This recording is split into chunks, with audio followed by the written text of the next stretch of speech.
so this one wants to merge the right angle.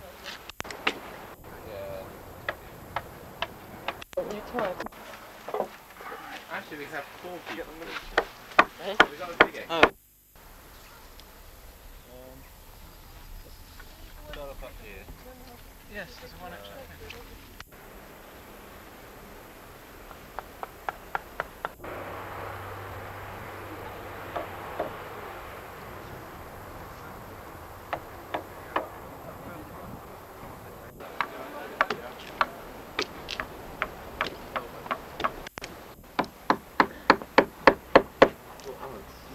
Hang on in, there's a whole lot here which you have to move first.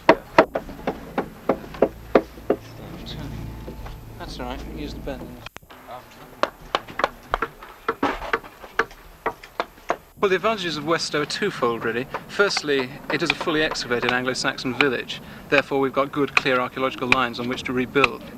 And secondly, because of its rural setting, it won't be subject to the sort of interference from motorways or other constructions that an urban setting would be involved in. But Saxon villages have been found before. Why has a reconstruction not been done before?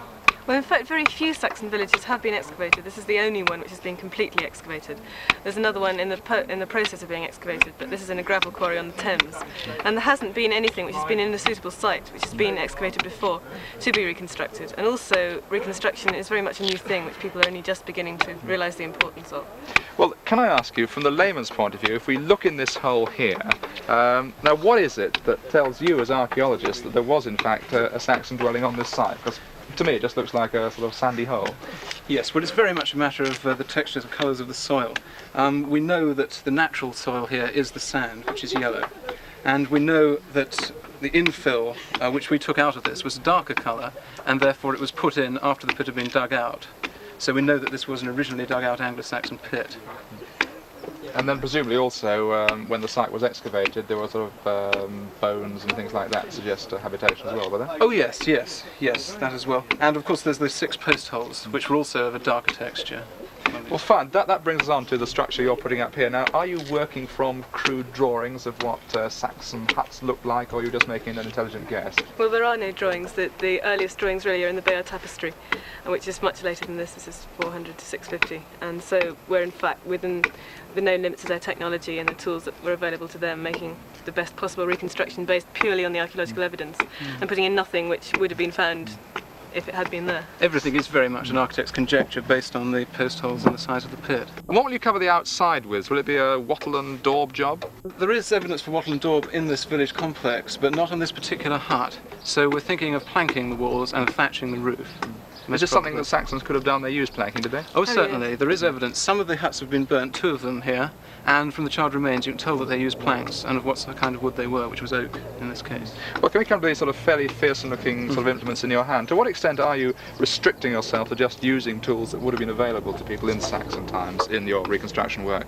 Oh, completely. We don't feel that we should use any tools that they could not have had, and so from what's been found at various archaeological sites, we're using, at the moment we haven't been able to get copies made of these, but we're going to have these done eventually, so at the moment we're using as close as possible approximations. Now, I noticed in fact that, that the structure is sort of tied together with string. Would they have had twine? Oh yes, they definitely grew hemp and would make twine and rope from this. There's no evidence on this site for nails. They may have used wooden pegs, but in the circumstances we decided it was probably safer and better to use twine.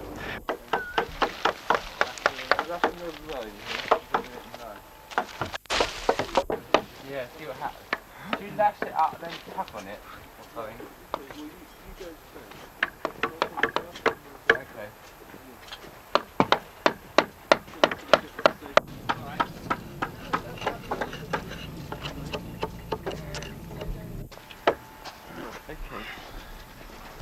Okay, that's right, is it? Yeah. I'll do the middle one. Are we cutting? It's moved actually, it's moved 12 inches since I marked it, if not more. Okay, put it back in its original position.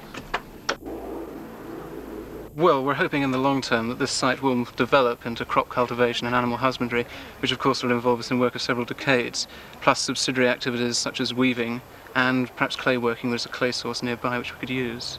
So really what you want to do is to make this a working Anglo-Saxon village with its own economy, which would make you self-supporting.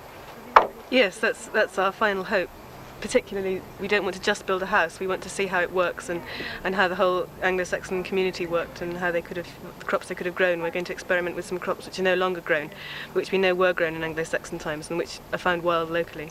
Would you two personally, in fact, live in this hut or Oh, yes. in the village? I think we'd both be very, very keen to continue personally as long as possible with this project. Round and over. How's that? And over the top. Yeah. Yeah.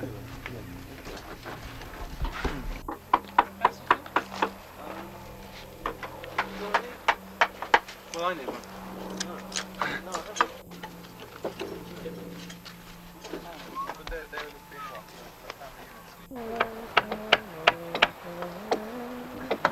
I can't actually, it's not easy. Yes, I'll pocket the cross.